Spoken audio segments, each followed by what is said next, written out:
નમસ્કાર, હું છું પ્રેરણા. આપ જોઈ રહ્યા છો ઇન્ડિયા ન્યૂઝ ગુજરાતના મહત્વના સમાચારની શરૂઆત કરીએ વડોદરાથી. તો વડોદરામાં આમ આદમી પાર્ટી દ્વારા અનોખો કાર્યક્રમ યોજાયો હતો. પાર્ટીના કાર્યકરો ઝાડુ અને તગારા લઈને પ્રતાપનગર બ્રિજ પર સફાઈ અભિયાનમાં જોડાયા હતા. કાર્યકરોનો આક્ષેપ છે કે બ્રિજ પર સફાઈના નામે ફક્ત માટીના ઢગલા એકઠા કરવામાં આવ્યા હતા, પરંતુ યોગ્ય રીતે કચરો અને માટી દૂર કરવામાં આવી નહોતી. તે કારણે પોતે જ ઝાડુ લઈને સ્વચ્છતા કામગીરી હાથ ધરવી પડી. કાર્યક્રમને લઈને સ્થળ પર પોલીસ બંદોબસ્ત ગોઠવાયો હતો, જેથી કોઈ અનિચ્છનીય ઘટના ન બને. આ પ્રસંગે શહેરની હાલતને લઈને આપ વડોદરા અધ્યક્ષે નારાજગી વ્યક્ત કરી અને કહ્યું કે તંત્ર માત્ર દેખાવ કરે છે, હકીકતમાં શહેરની સફાઈ વ્યવસ્થા બરાબર નથી.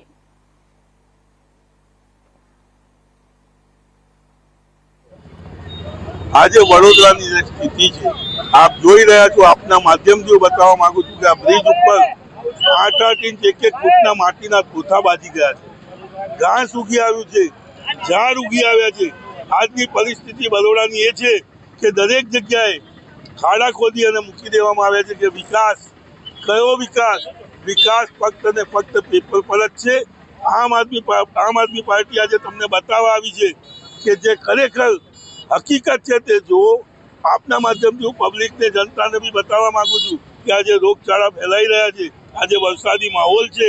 આજુબાજુની સ્થિતિ એટલી ગંદી છે કે વીએમસી હોય કે મેયર હોય કે કોઈને કોઈ જાતની પડી નથી પબ્લિકની, જનતાની. એમને તો ફક્ત ને ફક્ત ટેક્સ ઉઘરાવો, વેરો લેવો, ખિસ્સા ભરવા. પરંતુ આજની જે પરિસ્થિતિ છે, આમ આદમી પોતે આવી અને આ સાફ સફાઈ કરી અને વીએમસી અને મ્યુનિસિપલ કોર્પોરેશન તથા મેયરને કહે છે કે તમે તમારા પદ ઉપરથી રાજીનામું આપો, તમે અહીંયા બેસવાના લાયક જ નથી.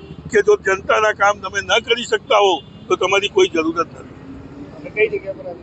અમે આજે આ પ્રતાપનગર બ્રિજ ઉપર છીએ. અહીંની પરિસ્થિતિ છેલ્લા 3 મહિનાથી અમે જોતા આવ્યા છીએ, પણ આજે અમારે પોતે જાતે અહીંયા આવી અને આ સાફ સફાઈનો ઝુંબેશ ઉપાડવો પડે.